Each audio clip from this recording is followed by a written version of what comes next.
Bonjour tout le monde, comment allez-vous? Ma belle Isabelle, mon beau Marco, j'espère que vous allez bien en ce lundi, le, le 9, hein? On est bien le 9, je me pose des questions.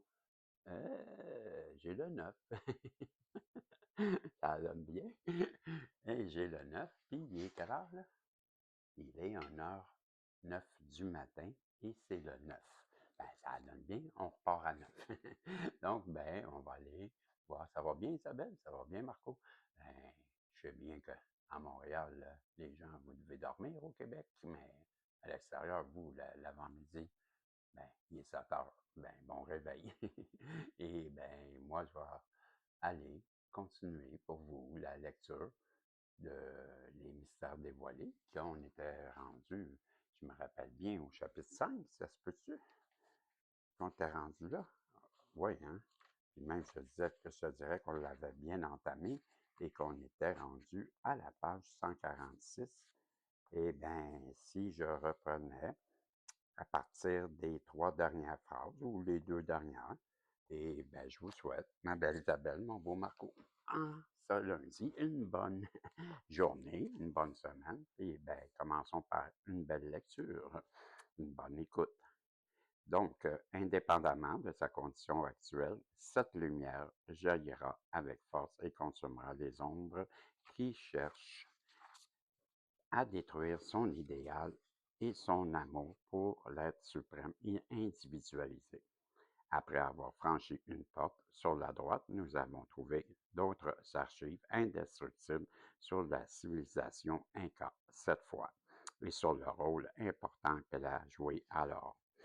Vous, vous avez rappelé à votre mémoire le souvenir d'un procédé pour confectionner ces archives et que vous connaissiez dans votre vie, d'il y a 14 000 ans, me dit-il Saint-Germain. Elles seront transportées au Toton Royal avec les portraits car ce temple secret a totalement rempli son rôle et doit être maintenant effacé. C'est alors que des êtres splendides et lumineux apparurent et emmenèrent les portraits et les archives. Quand ils eurent terminé, nous retournâmes à l'entrée, puis nous éloignâmes du temple. Pendant quelques instants, Saint-Germain centra son attention sur l'endroit où se trouvait le temple secret, et il demeura très silencieux. Soudain, un grand calme me pénétra et je restai sans bouger. Il se produisit alors un puissant grondement semblable à un tremblement de terre. Peu après, ce fut terminé et cette véritable splendeur tombait en ruine. Je ne pouvais que rester bouche bée devant l'incroyable puissance de Saint-Germain. Vraiment, les grands maîtres d'ascension sont des dieux.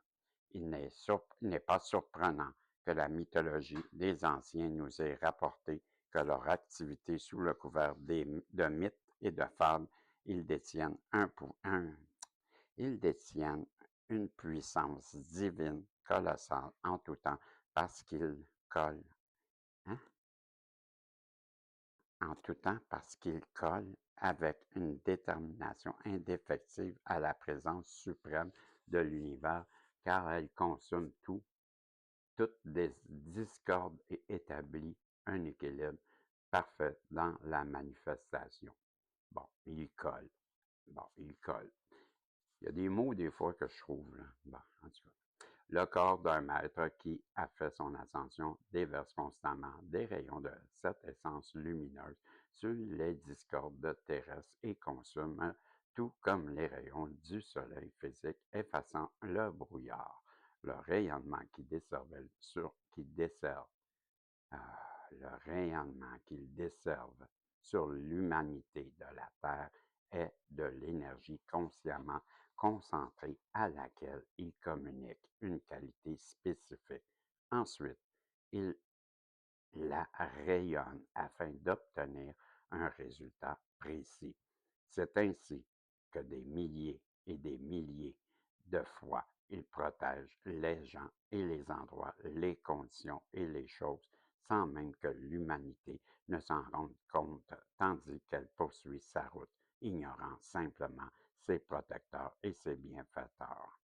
Durant ce genre d'activité, les maîtres d'ascension peuvent changer de corps, tout comme quelqu'un changerait de vêtements. En effet, ils contrôlent toujours consciemment la structure cellulaire de chaque atome.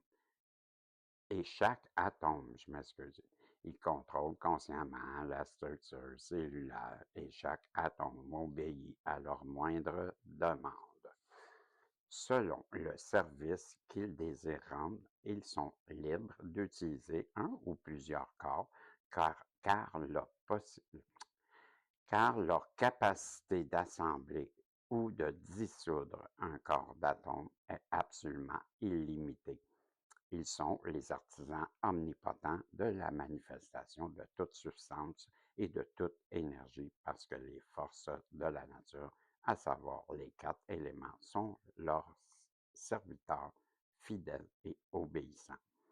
Ces êtres resplendissants, protégeant et aidant la race humaine en évolution, on les appelle les maîtres d'ascension, maîtres de lumière, d'amour, de perfection. Ils sont tout ce ils sont tout ce qu'implique le mot maître, car en exprimant l'amour, la sagesse et la puissance de l'être suprême intérieur, ils manifestent leur maîtrise sur tous les éléments humains.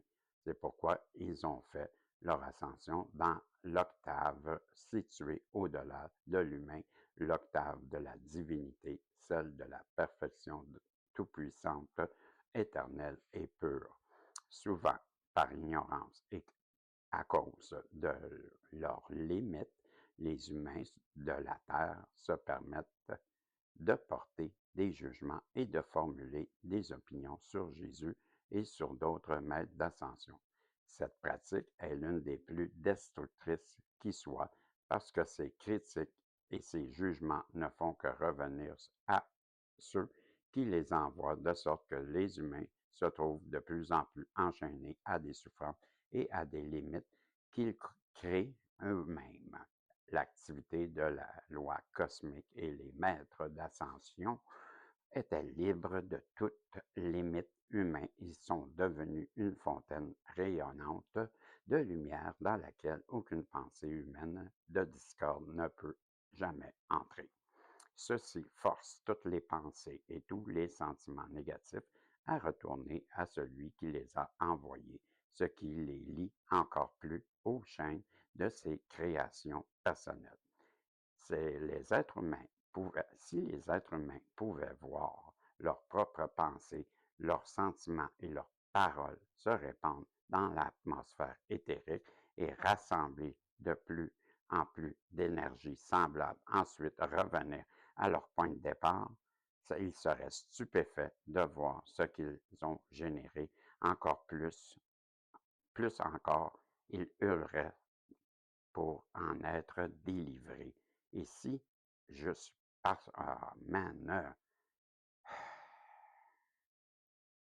et si juste pour cela, ils extirpaient ces créateurs ou ces créations, ces créations de leur mental, ils se tourneraient alors vers leur divinité avec une implacable détermination et s'uniraient à elle.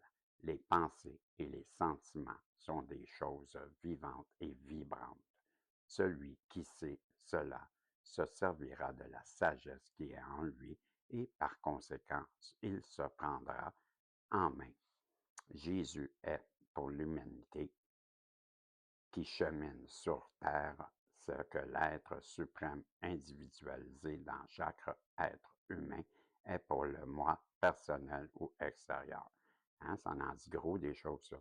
Jésus est pour l'humanité qui chemine sur cette terre ce que l'être individualisé dans chaque être humain est pour le moi personnel ou extérieur. Tu sais, quand tu dis des mots qui veulent absolument rien dire, hein, ben là, Jésus est pour l'humanité qui chemine vers une terre, ce que l'être suprême individualisé dans chaque être humain est pour le moi personnel ou extérieur. vient me dire que ce pas des mots pour parler, pour rien dire, ça. Il a relevé au monde l'archive maîtresse. Il est toujours la preuve vivante et de la capacité que possède tout individu de se libérer de ses limites et d'exprimer sa divinité conformément au plan initial, parce que l'état original dans lequel vivait l'humanité était harmonie et liberté totale. Lorsque certains de ceux qui étudient la vie et les lois de l'univers avec plus de profondeur que la majorité des gens, deviennent conscients du fait que les maîtres d'ascension sont réels.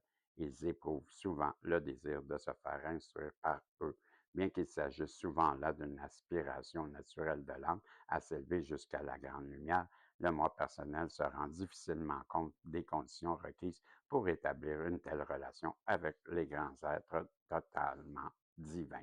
Pour l'étudiant extrêmement sincère et déterminé, il existe un moyen d'établir le contact avec l'un des maîtres d'ascension, mais cela n'est possible que si l'étudiant génère suffisamment d'amour et de discipline dans sa personnalité humaine. Si le motif pour établir un tel contact est de satisfaire la curiosité et de chercher à prouver ou à réfuter l'existence des maîtres d'ascension ou simplement de résoudre un problème ou d'éliminer un doute ou d'une personnalité, ce contact n'aura jamais lieu. Soyez-en certains, parce que les maîtres d'ascension ne sont aucunement intéressés à satisfaire le côté humain d'un étudiant qui qu'il soit.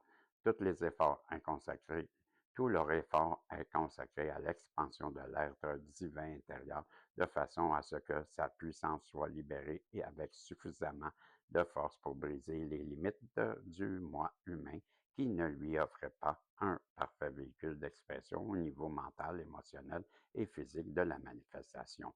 Ce sont là les mondes de la pensée, du sentiment et de l'action.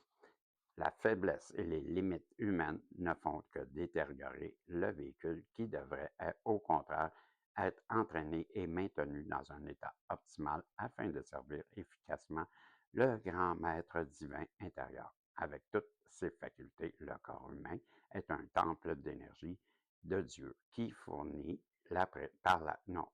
par la présence de l'être suprême afin que, par ce moi extérieur, Dieu puisse exprimer un plan, un schéma divin parfait. Si les appétits incontrôlés des sens et des exigences de la personnalité gaspillent l'énergie divine, enlevant ainsi à cette présence intérieure le contrôle de son instrument, alors celle-ci se retire progressivement. Le moi personnel perd son pouvoir de contrôler son mental et son corps, le temple finit par s'écrouler et aboutit à la corruption. Vous avez alors la condition que le monde appelle la mort.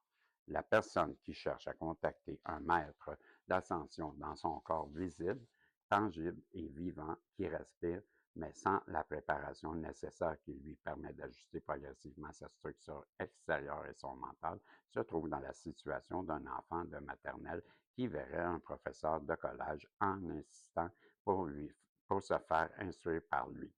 Les maîtres d'ascension sont réellement formidables. Les maîtres d'ascension sont réellement de formidables batteries de puissance et d'énergie. En tout ce qui touche le rayonnement devient aussitôt hautement chargé de leur essence lumineuse, un peu comme une aiguille qui, au contact d'un aimant, se charge de la même qualité et devient magnétique à son tour. Leur rayonnement et tout l'aide qu'ils apportent sont un don gratuit d'éternel amour. Et c'est pourquoi, non, c'est pour cela qu'ils n'utilisent jamais la force qui est en eux pour forcer qui que ce soit. La loi de l'amour, la loi de l'univers ou la loi de l'individu ne permettent pas au maître d'ascension d'intervenir dans le libre arbitre de l'individu, sauf durant ces périodes d'activité cosmique où le cycle cosmique supplante le cycle individuel. Ben, vous avez compris de quoi vous me le direz. Durant telle période, les maîtres d'ascension peuvent, durant de telles périodes, le maître d'ascension peut fournir une aide plus ah man, j'ai donc bien de la misère aujourd'hui. Durant une telle période, le maître d'ascension peut fournir une aide plus qu'ordinaire. La Terre se trouve maintenant dans un tel cycle et le plus grand rayonnement de lumière que la Terre ait jamais connu se répand maintenant sur l'humanité et se répandra à l'avenir pour purifier, rétablir l'ordre de l'amour est absolument nécessaire à la préservation de cette planète et du système de monde auquel nous appartenons. Tout ce qui est, tout ce qui ne se joint pas et ne veut pas se joindre à l'activité, ben moi j'arrête ça là. Ça fait 16 minutes, j'arrête.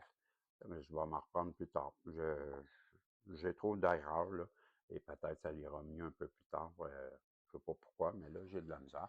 Puis ça fait déjà 16 minutes et je suis déjà tanné, tanné parce que quand ça va pas bien, tu le sais maintenant. Hein? Bon, fait on va se voir plus tard dans le message des guides en prolongation ou dans mes voyances. En tout cas, assurément, je te souhaite une belle semaine et on se revoit un autre tantôt, si Dieu le veut. Bye bye.